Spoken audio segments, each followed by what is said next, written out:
Hello, we are gathered here together because Paul McCartney has released his first solo album for 10 years. That is an album without Wings, or indeed without any group. And I'm here to talk to Paul about it and one or two other McCartney things, which is very nice for me, and I hope it'll be nice for Paul. Paul, good evening, hello, welcome, and other expressions of greeting. Good evening, Tom. Why have you done a solo album at this stage of your career? I couldn't think of anything else to do, actually, Tim. No, seriously, folks. I mean, it's called McCartney 2, which Yeah. implies to me that it's perhaps a follow-up to McCartney 1, and that was 10 years ago. Yeah. Is it a follow-up, or are you... Yeah, sort of, yeah. What happened was I originally just went into the studio to have a mess around, because I was fed up of formally making records, you know, going in and doing it all properly. I'd just made an album like that.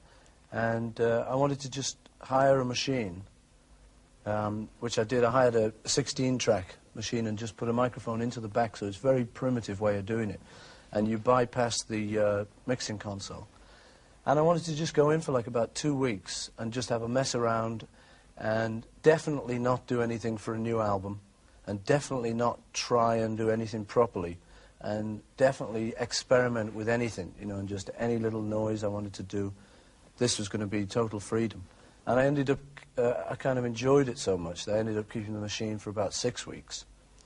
And eventually when I played it to a couple of people, you know, just family and local people and stuff, they said, yeah, you know, take a couple of tracks off here and there and it should be your new album. So it's possible that it perhaps couldn't have ever got released. You might have failed with the experiment and just left it on a shelf somewhere. Yeah, but that was all it was for, really. It was just for... I've got a cassette machine in my car, and when I'm driving around, you know, I like to have kind of something playing. So I just thought the worst comes to the worst. Actually, I'll just have a nice little funky bit of music for me to play in the car, you know, when there's a friend in the car and say, listen to this, you know. And just as a private little thing, you know, if it wasn't good enough to be released. So that was, like, half of the enjoyment was knowing it wasn't going to be released. But it was. Which it was, unfortunately. But you were also, therefore, the engineer, the producer, the artist, everything. Yeah. Do you find that if, for example, you're the engineer, that you perhaps feel that Paul McCartney, the engineer, has to be seen to be doing something on this record, so maybe on occasions you're giving more time to the technique and to the electronics than you are to the actual songs? No, well, see, if I'd have been doing it, if I'd have known in the end an album was going to come out where I would have on the credits engineered, written, produced and sponsored by, then I would have probably got worried by those things and thought, well, you know. In fact, at one time I was thinking of including a little apology to all real engineers and real drummers and real guitar players. But as I say, it was just a loon for me. So it didn't even occur to me I was engineering it. I just had a machine. And the 16-track machine was like a glorified cassette recorder, but it's a professional machine. Microphone right into the back of it. And then I would record, let's say, a drum kit. And I'd just listen to it back. And if I didn't like it, I'd just move the microphone. Because I didn't have all the technical EQs and echoes and all the gimmicks.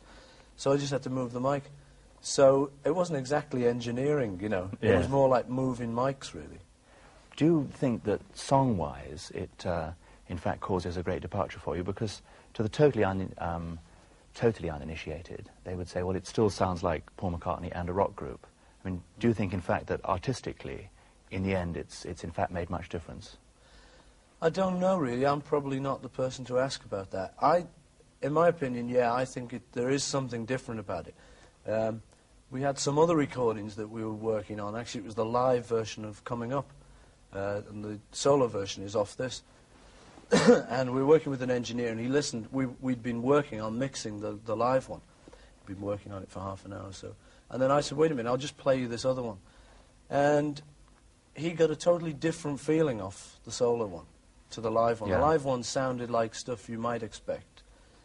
The solo thing, I think there's just a lot of things I wouldn't have done, a lot of raw edges, a lot of silly sounds that I just did for my own amusement, that normally I might think, well, you know, that's just a bit of a goof and we'll straighten this all up later.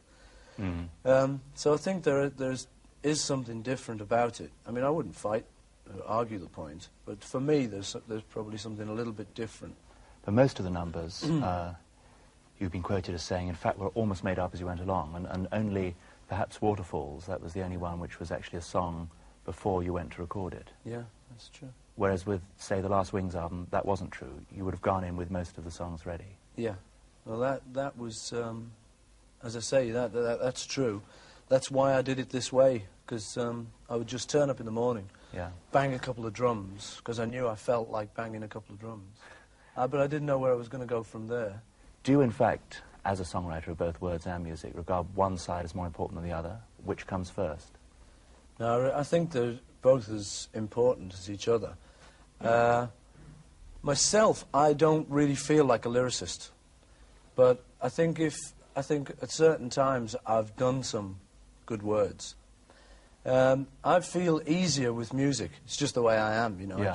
It comes easier, comes quicker. I can go away kind of now and have a song before I could have a set of words, whereas with you, you'd have a set of words before you'd have a tune. Possibly. Well, possibly, yes. I'm a slightly different case because I can't write tunes anyway. But well, I'm right then. yes. But I do feel that certainly in the case of some of your very famous old songs, like Yesterday, Here, There and Everywhere, For No One, the lyric is so strong, and I often wonder if the really strong lyrical idea inspired those great tunes. I mean, the tunes are obviously very good as well. No, it's all with me. It's in truth, it can be anyway. You know, because interviewers over the years have always asked which comes first, music and so on. And you always have to say, well, I remember All My Loving was a words thing. I just wrote it on a coach and I had those words and then I put a tune to it. But most of my stuff isn't like that. Most of my stuff, it's a tune looking for words. And do you think on a song like, say, Band on the Run, you might have missed out on a standard, if that matters, simply because the words are fairly obscure and aren't instantly accessible? Well, you know, but I don't know, really. I mean, I don't write for that, really. I just sort of comes into my head and stuff, and if it pleases me. I mean, you're talking about this album saying there's not a lot of stuff that's very good lyrics. So you've got one or two. No, but there are one or two that stick out for you. So some of the ones, like, you won't like, or may not like. I mean, there's a song there called Nobody Knows, which there's no way you could look at it as a set of lyrics and think that is strong lyrics. Because but for me, actually, the 12-bar boogie, really, isn't it? Yeah, but still, for me, I like the words on that. I mean, they're very simple. A lot of them have been done before. They don't actually say an awful lot, except they say nobody knows. And actually, the more you think about that, the more you think about all the millions of experts we have on the telly every night or everywhere telling us how to do it. And a year later, they're wrong, or they're out of office, or the world isn't flat after all. And so I attach like a lot of importance to just that idea of nobody knows, and that's the way I like it, just so nobody knows. It wouldn't be seen as a really good lyric, but you see the way I'm thinking of it, I think it is a good lyric. But it's in I approach a lot of stuff in that funny kind of roundabout way, you know, rather than just looking at it and saying, that's a great bit of poetry. There's like other reasons why I think things make good words. You know. Do you feel you have any message to give to the world through your songs, or are you just saying what you feel like saying at any one particular time? The second part. Whatever I'll come it was. back next week.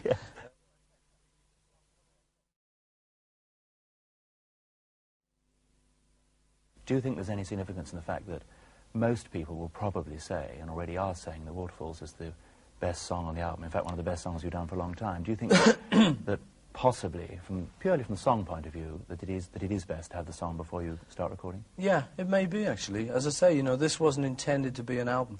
I have a feeling now that, like, there's some interesting things on it.